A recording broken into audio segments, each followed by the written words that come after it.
Good evening, everyone. I am Samira, your food science mentor.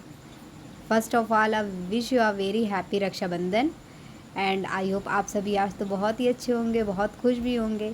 तो इसी खुशी के साथ थोड़ा सा हम पढ़ लेते हैं। जो हमारा कल का टॉपिक अधूरा रह गया था, तो आज हम उसे कोशिश करेंगे पूरा करने की। वैसे तो ये टॉपिक बहुत लेंदी है, बट मोस्टली एटलीस्ट हम क्लासिफिकेशन ऑफ कार्बोहाइड्रेट को पूरा कर लेते हैं आज। ओके, तो आज हम मैंने कहा था आपको कि आज से हम कल हमने जो क्लासिफिकेशन पढ़ा था मोनोसैकेराइड, डाइसैकेराइड एंड पॉलीसैकेराइड, उनके टाइप्स भी जाने थे। तो आज हम उसे डिस्क्राइब करते हैं कि मोनोसैकेराइड क्या है, उनके टाइप्स क्या हैं, सोर्सेज क्या हैं। तो पहला जो हमारा है वो है हमारा मोनोसैकेराइड, राइट। तो मोनोसैकेराइड जैसा कि कल मैंने बताया था कि ये हमारी कार्बोहाइड्रेट की सबसे सिंपलेस्ट कार्बोहाइड्रेट होती है, यानी कि सबसे सिंपलेस्ट यूनिट होती है और मॉलिक्यूल होता है, यूनिट या फिर मॉलिक्यूल। मोनोसैकेराइड क्या है? Are the simplest carbohydrate molecules. The most commonly occurring monosaccharide in food are glucose, fructose and galactose. जो हमारे मोनोसैकेराइड्स के टाइप होते हैं वो तीन ही होते हैं, पहला ग्लूकोज, फ्रक्टोज एंड गैलेक्टोज, और इसका जो फॉर्मूला होता है वो C6H12O6 होता है। तो आइए मैं आपको बताती हूँ कि ये फार्मूला कैसे बना और क्यों है। जैसा कि कल मैंने आपको कहा था कि जो फार्मूला होता है हमारा कार्बोहाइड्रेट का, जनरल फार्मूला होता है वो हमारा होता है CnH2n एंड ON, राइट। यही तो हमारा जनरल फार्मूला था। तो अब ये हमारा जनरल फार्मूला से ये कैसे बना, सॉरी, ये हमारा जनरल फार्मूला था। तो जनरल फार्मूला है, राइट। अब हम इसे देखते हैं कि हमारे जनरल फार्मूला से ये हमारा C6, यानी कि जो हमारे कार्बोहाइड्रेट में सबसे कम मॉलिक्यूल्स, यानी कि एक मॉलिक्यूल्स जो होते हैं, कार्बन के 6 मॉलिक्यूल होते हैं, राइट। सबसे कम यानी कि एक यूनिट में 6 मॉलिक्यूल हो रहा है। तो यहाँ पे एक एक यूनिट मॉलिक्यूल 1 मॉलिक्यूल प्रेजेंट होगा। मोनोसैकेराइड है तो 1 मॉलिक्यूल प्रेजेंट होगा। तो 6 कार्बन के कितने मॉलिक्यूल होते हैं? 6 मॉलिक्यूल होते हैं। और हाइड्रोजन जो होता है वो हमारा क्या होता है? 2 गुना होता है। कार्बन एंड ऑक्सीजन के कंपैरिजन में हमारा हाइड्रोजन जो होता है वो क्या होता है?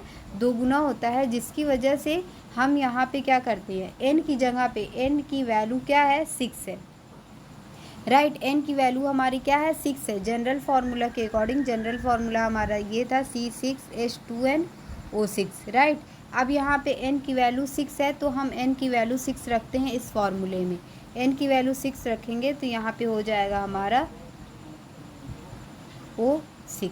यहाँ पे 6 2 12, तो ये हो गया हमारा C6H12O6। ये किसका हो गया? हमारा मोनोसैकेराइड का फॉर्मूला हो गया। जहाँ हमने कहा था कि मोनोसैकेराइड है, यानी कि एक सबसे कम एक ही मॉलिक्यूल जो है वो कार्बोहाइड्रेट के प्रेजेंट होंगे, जिसकी वजह से हमारा ये फॉर्मूला बनता है, राइट। अब आता है हमारा, जैसे कि हमने देखा था कि जो हमारा मोनोसैकेराइड का टाइप्स होता है, सबसे स्मॉलेस्ट टाइप या फिर सबसे स्मॉलेस्ट यूनिट कह सकते हैं हम, वो क्या होती है? ग्लूकोज होती है। तो ग्लूकोज क्या है? एक हमारा monosaccharide is also called dextrose और ग्रेप शुगर। हमने कहा था कि जो हमारा, तो ये हमारा जो डेक्सट्रोज और ग्रेप शुगर, हम कार्बोहाइड्रेट को, सॉरी, ग्लूकोज को और क्या कहते हैं? डेक्सट्रोज या ग्रेप शुगर। ग्रेप शुगर मतलब कि अंगूर वाली जो शर्करा होती है या फिर अंगूर में पाई जाने वाली जो शर्करा होती है, वो हम कह सकते हैं वो डायरेक्टली क्या होता है? हमारा मोनोसैकेराइड या फिर ग्लूकोज होता है। It is widely distributed in nature and found in fruit.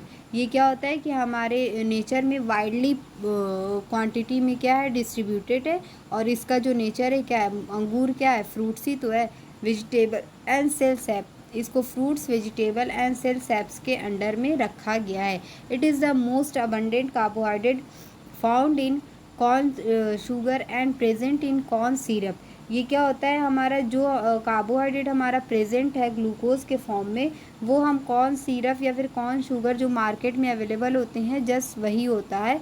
Honey and molasses in the animal body of the end product of digestion of starch, sucrose, maltose and fructose.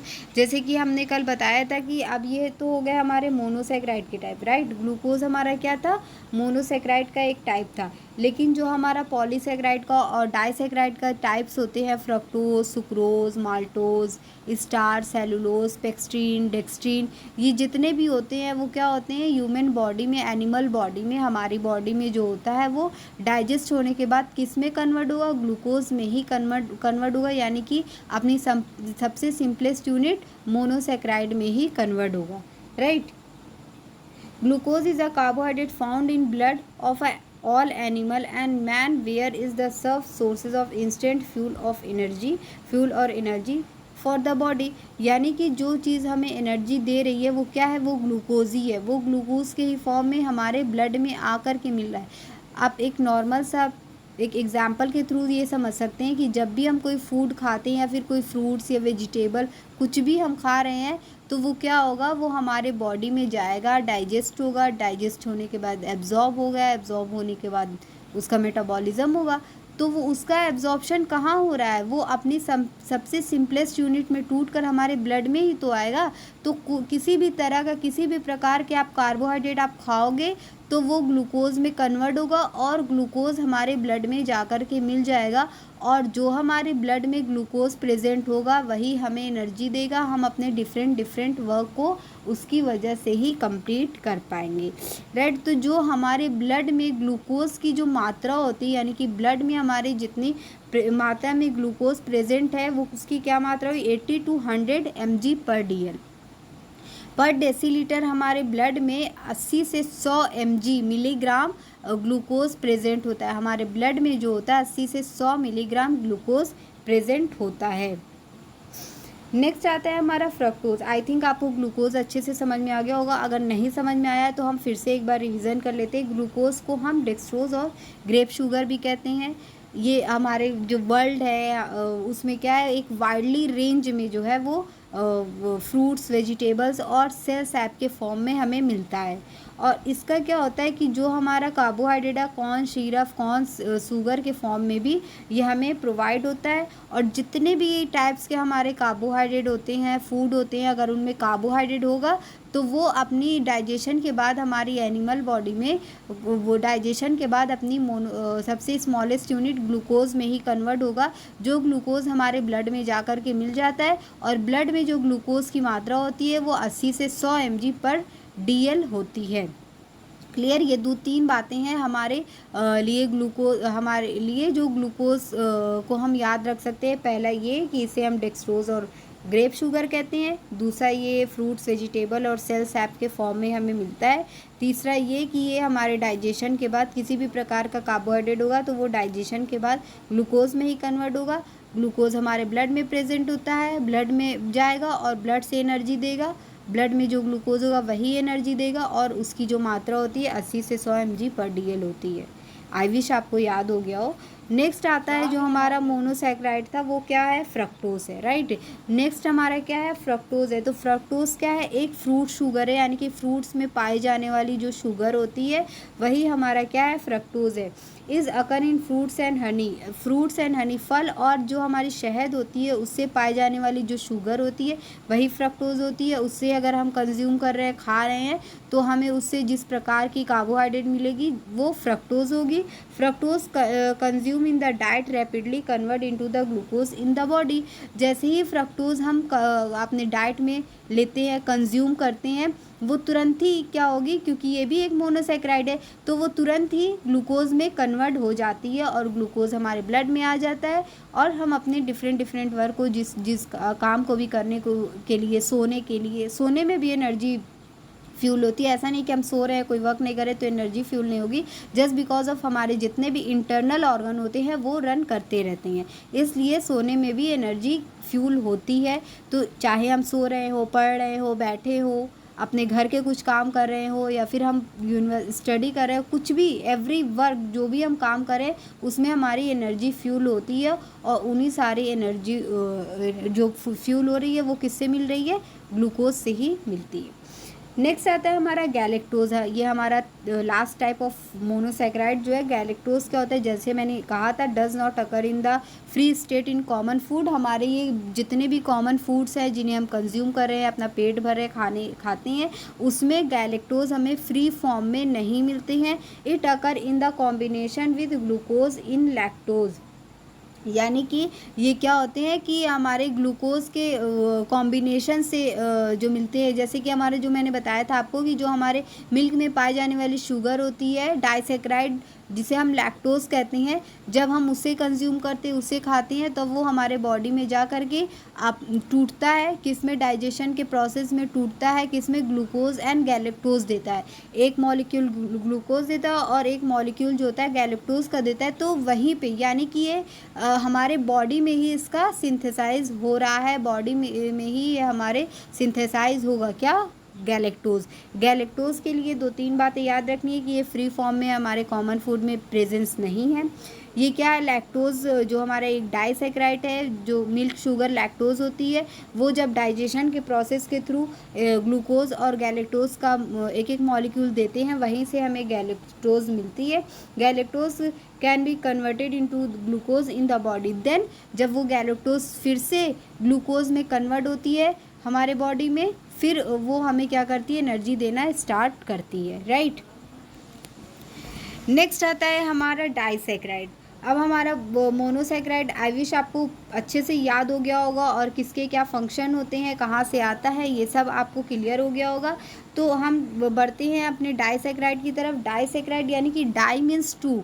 हम हमेशा starting से ही day 1 से ही पढ़ते आ रहे हैं कि die means क्या होता है, मोनो मीन्स 1, तो डाई इज इक्वल टू 2, यानी कि इसमें कार्बोहाइड्रेट के 2 क्या होंगे, मॉलिक्यूल प्रेजेंट होंगे, यानी कि जो भी इसके टाइप्स होंगे उसमें 2 मोनोसैकेराइड प्रेजेंट होंगे। तो disaccharide are form when 2 monosaccharide molecule join together with in the elimination of 1 molecule of water. और साथ ही में क्या होगा कि 2 जब हमारे मोनोसैकेराइड प्लस मोनोसैकेराइड मिल करके हमारे एक डाइसैकेराइड बनाएंगे, तो उसके साथ वाटर के भी एक मॉलिक्यूल देंगे, राइट। यानी कि डाइसैकेराइड प्लस वाटर का एक मॉलिक्यूल हमें मिल रहा है।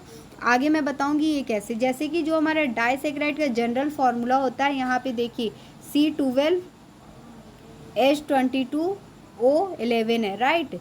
अगर हम मोनोसैकेराइड को मिलाते हैं तो यहाँ पे C12 हो जाता है, H24 होता और O भी 12 हो जाता, क्योंकि इसमें वाटर के एक मॉलिक्यूल निकल रहे हैं, जिसकी वजह से ये फार्मूला बन रहा है।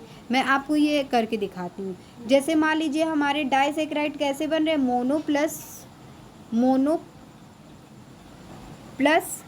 मोनो को मिला करके क्या बनना था, डाइसैकेराइड बनना था, और वाटर के एक मॉलिक्यूल देना है,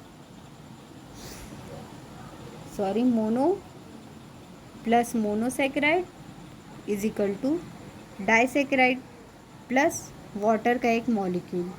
अब देखिए मोनोसैकेराइड का फॉर्मूला क्या था, मोनोसैकेराइड का फॉर्मूला क्या था, C6H12O6 plus C6H12O6 is equal to, यहाँ पे क्या है, डाइसैकेराइड का फॉर्मूला क्या है, C12H22O11 प्लस H2O। अभी आप देखिए इन दोनों को ऐड करेंगे तो ये हमारा बन जाएगा। यहाँ पे 6 कार्बन के कितने 12 मॉलिक्यूल होने चाहिए, यहाँ पे 12 मॉलिक्यूल है। हाइड्रोजन के 24 मॉलिक्यूल होने चाहिए, तो हाइड्रोजन के 22 इधर और 2 इधर मिलाकर 24 हो गए। फिर यहाँ पे ये देखिए 22 इधर 2 इधर मिला करके हमारे 24 हो गए। देन हमारा क्या है, O के हमारे 12 मॉलिक्यूल होने चाहिए, 11 इधर और 1 इधर, 12 मॉलिक्यूल हो गए, राइट। तो इस तरह से हमारा डाइसैकेराइड यानी कि 2 मोनोसैकेराइड को मिला करके अगर एक डाइसैकेराइड बन रहा है तो वाटर का भी एक मॉलिक्यूल देता है, राइट।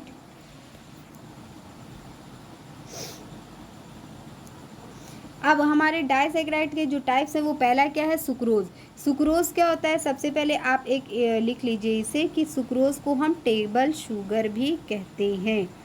टेबल शुगर मतलब कि जो हमारे घरों में यूज होती है ना शुगर, चीनी, वही हमारी क्या है, सुक्रोज है।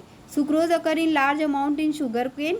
ये शुगर केन, अब देखिए जैसा कि मैंने कहा टेबल शुगर, तो जस्ट सुक्रोज़ यहाँ पे मेंशन है कि ये शुगर केन, यानी कि जो हमारे घरों में शुगर यूज़ की जाती है वो किससे बनी होती है, शुगर केन से ही बनी होती है। तो यहाँ से भी आप इसे याद रख सकते हैं, क्योंकि जो सुक्रोज़ होती है वो ज़्यादा क्या होती है, बहुत ज़्यादा मात्रा में किस में पाई जाती है, शुगर केन में पाई जाती है, पाम जूस में पाई जाती है एंड बीट रूट में पाई जाती है। इन तीनों में हमारी क्या पाई जाती है, सुक्रोज़ पाई जाती है। और इसी हम घरों में यूज़ करते हैं, इसीलिए हम इसे टेबल शुगर के नाम से भी जानते हैं। In occur along with glucose and fructose in several fruits on hydrolysis it given a mixture of glucose and fructose known as invert sugar. अब देखिए यहाँ पे ये क्या कह रहा है कि जब ये कल मैंने बताया था आपको कि सुक्रोज़ जो होती है वो किससे मिल करके बनी होती है। सुक्रोज़ जो होती है वो हमारे ग्लूकोज प्लस फ्रुक्टोज से मिल करके बनी होती है। तो राइट, तो अब ये जो है हमारा क्या है, सुक्रोज़ हम खाएंगे, सुक्रोज़ जब भी हम खाएंगे तो वो अपने डाइजेशन प्रोसेस में ही किस में कन्वर्ट हो जाएगा, ग्लूकोज प्लस फ्रक्टोज में कन्वर्ट हो जाएगा, जो हमें सेवरल फ्रूट से भी मिलती है। राइट, अब और इसका हाइड्रोलिसिस हो जाएगा, मतलब वाटर का एक मॉलिक्यूल दे देगा इसे। देन क्या होगा कि हम इसे खा लेंगे, सुक्रोज़ खा लेंगे, तो ये हमारे बॉडी में जा करके फ्रक्टोज एंड ग्लूकोज में कन्वर्ट हो जाएगा, जिसे हम इन्वर्ट शुगर कहते हैं। फ्रक्टोज एंड ग्लूकोज क्या है, एक इन्वर्ट शुगर है कि वो टूट जाएगा, इसीलिए हम इसे क्या कह रहे हैं, इन्वर्ट शुगर कह रहे हैं। अब देखिए 2-3 पॉइंट सुक्रोज के लिए जो हमें याद करनी है, कौन कौन सी है, 1 सेकेंड, हम क्या है, पहला ये है कि सुक्रोज़ जो होती है वो ज़्यादा से ज़्यादा शुगर केन में पाई जा रही है, पाम जूस में पाई जा रही है, बीट रूट में पाई जा रही है। इसे और क्या कहते हैं, टेबल शुगर कहते हैं। ये डाइजेशन प्रोसेस के थ्रू किस में कन्वर्ट हो जाएगा, ग्लूकोज एंड फ्रक्टोज में कन्वर्ट हो जाएगा। राइट, और इसका हाइड्रोलिसिस हो जाएगा, मतलब कि जब इसका हाइड्रोलिसिस होगा तो ये ग्लूकोज और फ्रक्टोज के एक एक मॉलिक्यूल दे देंगे, और इसे हम इन्वर्ट शुगर भी कहते हैं। क्लियर। नेक्स्ट आता है हमारा लैक्टोज। लैक्टोज के बारे में हमने बहुत पढ़ा कि ये हमारी मिल्क शुगर होती है। मिल्क शुगर होती है यानी कि मिल्क में पाई जाने वाली जो शुगर होती है, जो कार्बोहाइड्रेट होता है, वो डाइसैकेराइड लैक्टोज होता है।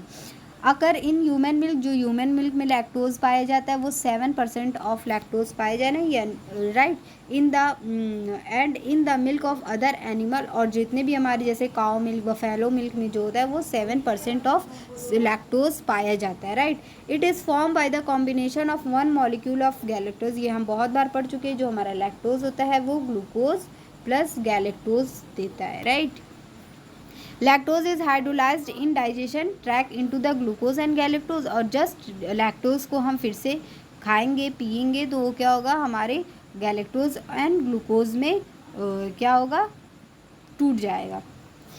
अब नेक्स्ट आता है हमारा माल्टोज।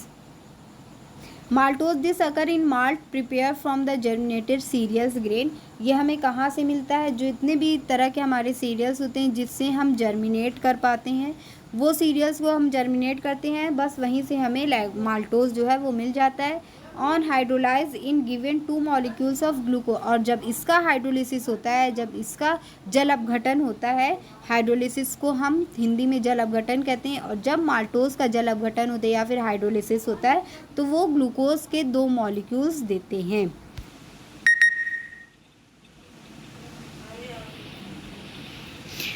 अब यहाँ पे हमारा डाइसैकेराइड पूरा हो गया है। अब दिन आता है हमारा, अब हम पॉलीसैकेराइड की तरफ बढ़ते हैं। तो polysaccharides on the other hand are made up of many monosaccharide. अब जैसा कि हमने स्टार्टिंग से पढ़ा है कि जो हमारे पॉलीसैकेराइड होते हैं वो मोनोसैकेराइड के मैनी मॉलिक्यूल से मिलकर के बने होते हैं ना, made up of many monosaccharide molecules usually joint. ये एक दूसरे में क्या होते हैं, ज्वाइंट होकर के क्या बनाते हैं, हमारे पॉलीसैकेराइड बनाते हैं। कौन, मोनोसैकेराइड, मोनोसैकेराइड प्लस मोनो, आप कह सकते हो, 1 सेकेंड, देखिए मोनोसैकेराइड प्लस मोनोसैकेराइड मिल करके क्या बनाएगा, आपका पॉलीसैकेराइड बनाएगा। They have the general formula. इसका जो हमारा जनरल फार्मूला होता है वो क्या होता है, C6H10O5 ये हमारा ब्रैकेट में होता है और यहाँ पे एन। अब यहाँ पे एन जो है, एन का जो नंबर है वो फिक्स्ड नहीं है कि एन का क्या नंबर होगा। एन के क्योंकि इसमें डिफरेंट कोई भी कितने भी मॉलिक्यूल्स हो सकते हैं, बस 2 से ज़्यादा होने चाहिए। तो ये नंबर ऑफ जो एन है, N is a larger number. ये क्या होता है, ये बड़ी संख्या होती है जो यहाँ पे कन्वर्ट हो जाएगी। तो ये हमारा जो भी पर्टिकुलर पॉलीसेक्राइड होगा, जैसे कि पेक्टीन हो गया, डेक्सट्रीन हो गया, सबका अलग अलग होगा फॉर्मूला, सबका अलग अलग फॉर्मूला बनेगा। Examples of polysaccharide are starch, glycogen, pectin, dextrin etcetera. ये सारे क्या है, हमारे पॉलीसेक्राइड्स के एग्जाम्पल हैं। राइट। अब पहला आता है स्टार्च, जो मोस्ट इम्पॉर्टेंट है होता है हमारा, क्या है वो, स्टार्च है। राइट। स्टार्च जो होता है वो हमारे डिफरेंट टाइप्स ऑफ फूड में, जो हम डेली वियर में हम खाते हैं, सॉरी डेली हम यूज़ करते, कंज्यूम करते हैं, हमारा चावल हो गया, आटा हो गया, ग्रेन्स हो गया, उन सब में क्या होती है, हमारे स्टार्च प्रेजेंस होते हैं। और वो हमें कुकिंग मेथड, कुकिंग के थ्रू अलग जो रिएक्शन होता है उसमें जो चेंजेस आते हैं वो हमें देखने के लिए भी मिलते हैं। तो plant store carbohydrate in the form of starch. तो सबसे पहला जो है, जो भी हमारे प्लांट सोर्सेज से हमें कार्बोहाइड्रेट मिल रहे हैं वो किस फॉर्म में हमें मिलते हैं, स्टार्च के फॉर्म में ही मिलते हैं। And it is the main sources of nourishment of human race. It contain 2 polymer composed of glucose unit। और इसमें कम से कम ग्लूकोज की 2 यूनिट जो होती है वो हमें मिलती है, जैसे कि एमाइलेज हो गया और एमाइलोपेक्टिन हो गया। Cereals grain, seeds, root like potato, tapioca, yam, plantain, जितने भी हमारे प्लांट से हमें फूड मिलते हैं वो हमारे क्या होते हैं, बहुत अच्छी अमाउंट में, यानी कंसिडरेबल अमाउंट में जो होते हैं वो स्टार्च उसमें प्रेजेंट होते हैं। ऑन कुकिंग स्टार्च, जब भी हम स्टार्च की कुकिंग करते हैं, पहला तो जो इम्पॉर्टेंट चीज़ है स्टार्च के बारे में वो ये याद करने वाली है कि हमारा प्लांट स्टोर जो होता है कार्बोहाइड्रेट वो स्टार्च के ही फॉर्म में होता है। इसका मेन जो सोर्स होता है वो क्या होता है, नरिशमेंट ऑफ ह्यूमन रेस। जैसे कि जो भी हमारे पॉलीमर कंपोज यूनिट होते हैं, ग्लूकोज यूनिट होते हैं, वो क्या आते हैं, 2 पॉलीमर कंपोज ग्लूकोज यूनिट ये हमें देते हैं। तीसरा क्या है, ये हमारे cereals, grain, seed, root, potato इन सब में पाए जाते हैं। और जब भी हमें स्टार्च की कुकिंग करते हैं तो ये क्या करते हैं, वाटर को एब्जॉर्ब करते हैं और इसके जो मॉलिक्यूल्स होते हैं वो स्वेल हो जाते हैं और रेप्चर जाते हैं, जिसकी वजह से ये एक थिकनिंग क्वालिटी ऑफ स्टार्च, जैसे कि मैंने बताया था आपको कि जो हमारे आटे में, गेहूं का आटा जब भी हम उसको गूंथते हैं, बनाते हैं, तो क्या होता है कि वो थोड़ी देर बाद वो थिक होना स्टार्ट हो जाता है, उसमें एक इलास्टिसिटी आने लगती है। वो किसकी वजह से आने लगती है, क्योंकि उसके अंदर जो हमारे स्टार्च मॉलिक्यूल्स होते हैं वो क्या करती हैं, हमारे पानी को एब्जॉर्ब कर लेते हैं। पानी को एब्जॉर्ब करने के बाद क्या करते हैं, वो उसकी जो वॉल होती है वो फट जाती है और वो हमें धीरे धीरे थिकनिंग एजेंट का काम करने लगते हैं, यानी कि उसको उस चीज़ को जो है वो थिक करना स्टार्ट कर देते हैं। इसी तरह जब हम चावल को कुक करते हैं तो जो उसकी माड़, जो स्टार्च हमें देखने के लिए मिलती है वो धीरे धीरे क्या होती है, थिक होती जाती है। वो किसकी वजह से होती है, जस्ट बिकॉज ऑफ स्टार्च के प्रेजेंस की वजह से ही होती है। तो स्टार्च क्या है, एक थिकनिंग एजेंट है। अब देखिए कुकरी ऑफ प्रोडक्ट्स, वैरायटी ऑफ, जैसे कि different sources of starch behave differently, यानी कि देखिए आटे में जो हमारा स्टार्च प्रेजेंट था वो डिफरेंट टाइप्स के आपको रिएक्शन दिखा रहा था। जो चावल में आपकी स्टार्च प्रेजेंट है वो डिफरेंट टाइप के रिएक्शन दिखाते हैं। इसी तरह जैसे कि जो भी हमारे फूड में स्टार्च जिस फॉर्म में प्रेजेंस होते हैं वो अपनी अपनी जो है डिफरेंट टाइप्स की रिएक्शंस हमें दिखाते हैं। देखिए एक मोस्ट इम्पॉर्टेंट चीज़ ये है कि maize starch and corn starch as better thickening agent than rice और व्हीट स्टार्च। जो भी हमारे मेज स्टार और कॉर्न स्टार्च होते हैं, मेज और कॉर्न क्या है, एक तरह का हमारा अनाज है ना, मक्का और ज्वार है ना, ये दोनों जो है वो हमारे थिकनिंग एजेंट हैं, जिसमें स्टार्च मॉलिक्यूल्स बहुत अच्छी मात्रा में प्रेजेंट्स होते हैं as comparison to cereals and rice. यानी कि चावल और गेहूं के कंपैरिजन में मेज़ और कॉर्न में जो स्टार्च की मात्रा होती है वो ज़्यादा प्रेजेंट होती है, जिसकी वजह से इनका आटा जो है वो थिकनिंग, इनके आटों में जो है वो थिकनिंग एजेंट जो होता है वो ज़्यादा होता है, इसकी जो कैपेसिटी होती है वो ज़्यादा होती है। All cook starch are broken down into glucose in digestive system. और जितने भी हमारे स्टार्च होते हैं जिस भी फॉर्म में होंगे वो कुक होने के बाद कुक होने के बाद जब हम उसे खाएंगे, डाइजेस्ट करेंगे, या फिर कुकिंग प्रोसेस में भी उनका फर्स्ट डाइजेशन होने लगता है, तो वो डाइजेस्ट होने के बाद फाइनली जो वो अपनी स्मॉलेस्ट यूनिट में कन्वर्ट होंगे, वो हमारी स्मॉलेस्ट यूनिट क्या होगी, ग्लूकोज ही होगी, राइट। इनटू मतलब कि उन्हें ग्लूकोज में ही कन्वर्ट होना है। We often think of potatoes as starchy food, other plants contain much greater percentage of starch. जैसे कि इसके अलावा जो है पोटैटो में हमारे बहुत अच्छी मात्रा में स्टार्च पाए जाते हैं, 15%, वीट में 55%, कॉर्न में 65% एंड राइस में 75% तक ऑफ स्टार्च जो है वो प्रेजेंट होते हैं। स्टार्च के लिए 2-3 बातें हमें ये याद रखनी है, तो कि सबसे पहला ये जो हमारा प्लांट होता है, प्लांट में जो कार्बोहाइड्रेट होता है वो स्टार्च के फॉर्म में ही स्टोर होता है। दूसरा ये है कि इसका जो सोर्स होता है वो सीरियल्स ग्रेन होता है, सीड रूट होता है, जैसे पोटैटो, टैपिको, यम, कोलोकेसिया, प्लांटेन, ये सारे हमारे क्या होते हैं, स्टार्च रिच फूड होते हैं। कुकिंग में जो होता है स्टार्च के जो मॉलिक्यूल्स होते हैं वो वाटर को एब्जॉर्ब कर लेते हैं और स्वेल होने के बाद ये थिकनिंग क्वालिटी देने लगते हैं।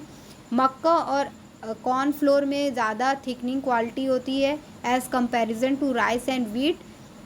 एंड देन स्टार्च जो है डाइजेशन प्रोसेस में के बाद जो है ग्लूकोज में ही कन्वर्ट होता है। और उसके बाद जो होता है वो स्टार्च किस में ज़्यादा मात्रा में प्रेजेंट होता है, तो पोटैटो में 15%, वीट में 55%, कॉर्न में 65%, राइस में 75% तक हमारे स्टार्च प्रेजेंट होते हैं।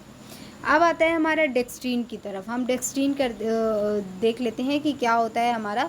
तो dextrin when starch a partially broken into fragment either by digestion और by acid the compound called dextrin are form dextrin on further hydrolysis in breaking down into maltose. देखिए जो हमारे ये डेक्सट्रीन होते हैं वो क्या होते हैं कि जब भी हमारे कार्बोहाइड्रेट किसी भी टाइप्स के हमारे कार्बोहाइड्रेट होंगे, जैसे कि आप माल्टोज ही ले लीजिए, तो माल्टोज का जब ब्रेकन डाउन होगा यानी कि जब उसका हाइड्रोलिसिस होगा, जब उसका जल अपघटन होगा, तो वो किस में कन्वर्ट होगा, डेक्सट्रीन का ही फॉर्म लेगा। जिस फॉर्म में कन्वर्ट होगा उसे ही हम क्या कहेंगे, डेक्सट्रीन कहेंगे, राइट। अब नेक्स्ट आता है हमारा पेक्टिन। तो पेक्टिन के बारे में कल कुछ हद तक हम लोगों ने जान लिया था कि पेक्टिन जो होता है वो एक तरह का हमारा क्या है, पॉलीसेकेराइड है। इसमें नो न्यूट्रिशनल सिग्निफिकेंस होते हैं, कोई ऐसे न्यूट्रिशनल सिग्निफिकेंस नहीं होते हैं कि ये पेक्टिन बहुत अच्छा हमारे लिए ऐसा हेल्पफुल होगा वैसा हेल्पफुल होगा। ये क्या होता है, बस इसके अंदर एक क्वालिटी होती है जिसमें जेलिंग की क्वालिटी होती है, मतलब कि उसका यूज़ करके हम किसी भी फूड को जेली फॉर्म में कन्वर्ट कर सकते हैं, जिसकी वजह से जेली वगैरह बनाने में, कैंडी वगैरह बनाने में पेक्टिन का ही यूज़ किया जाता है। Characteristic and is useful the preparation of jam jelly, मतलब कि इसका मोस्टली यूज़ जो है इसीलिए किया जाता है ताकि हम जैम जेली जो है वो बना सकें, क्योंकि पेक्टिन की जो क्वालिटी होती है वो जेली प्रॉपर्टीज़ होती है इसके अंदर। It contributed to the palatability of food, जिसकी वजह से हमारे फूड की जो पैलेटेबिलिटी होती है, जो टेस्ट होता है उसको इन्हेंस करता है और फूड को मतलब कि अट्रैक्ट करता है, मतलब हम उसके तरफ जो है वो अट्रैक्ट होते हैं, हम उसको खाने के लिए इच्छुक होने लगते हैं, राइट। तो पेक्टिन जो है एक नॉन न्यूट्रिशनल फैक्टर कंपोनेंट होता है। नेक्स्ट आता है हमारा ग्लाइकोजन। ग्लाइकोजन जो होता है animal store carbohydrate in the body as glycogen. अब देखिए ग्लाइकोजन हमें किसी भी फ्री फॉर्म में नहीं मिल रहा है, वो क्या होगा कि मैं आपको एक सिंपल और एक प्रैक्टिकल लैंग्वेज में बताती हूँ कि ग्लाइकोजन आखिर में है क्या।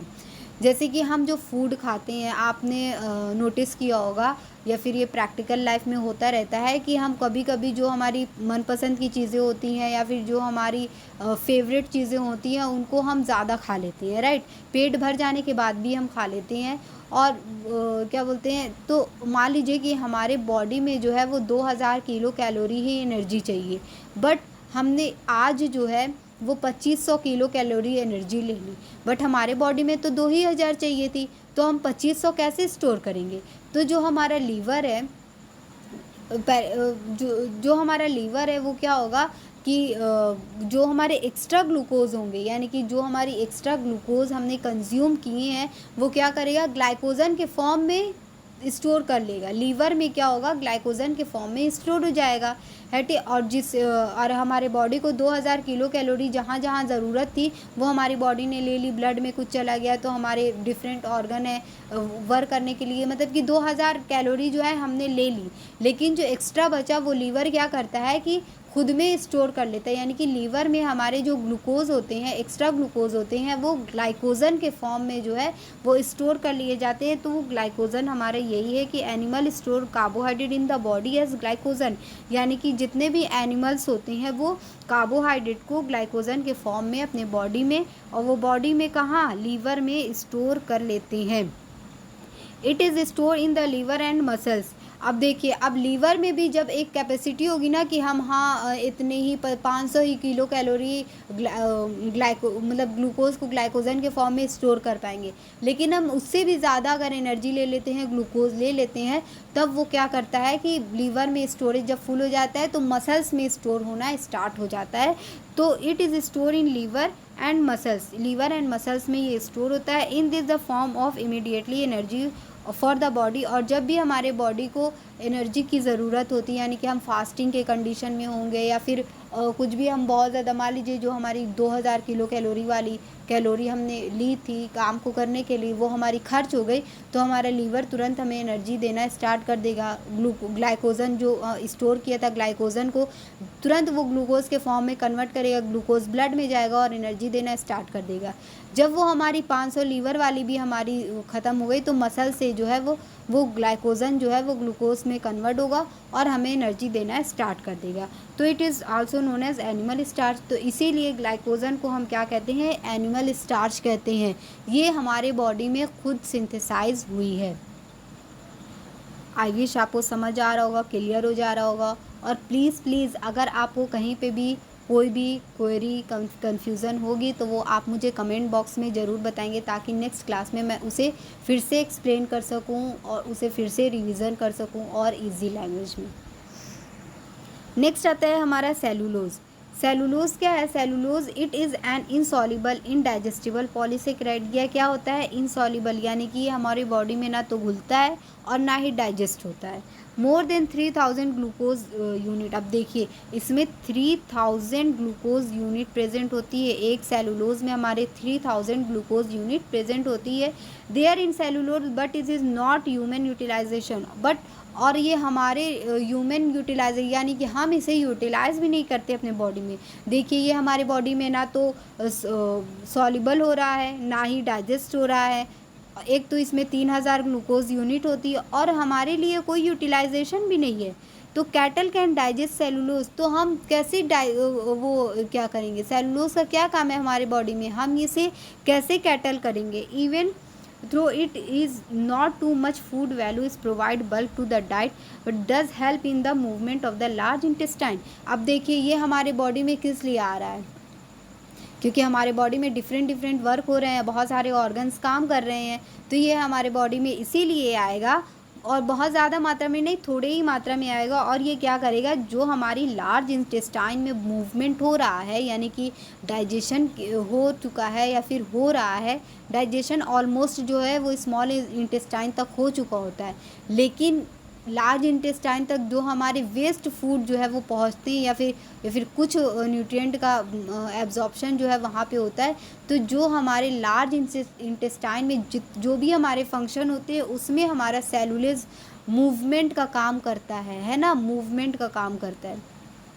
जैसे आपकी गाड़ी को चलाने के लिए पेट्रोल की ज़रूरत होगी, वैसे ही हमारे बॉडी में जो हमारा लार्ज इंटेस्टाइन है उसको चलाने के लिए सेलुलोज की ज़रूरत पड़ेगी।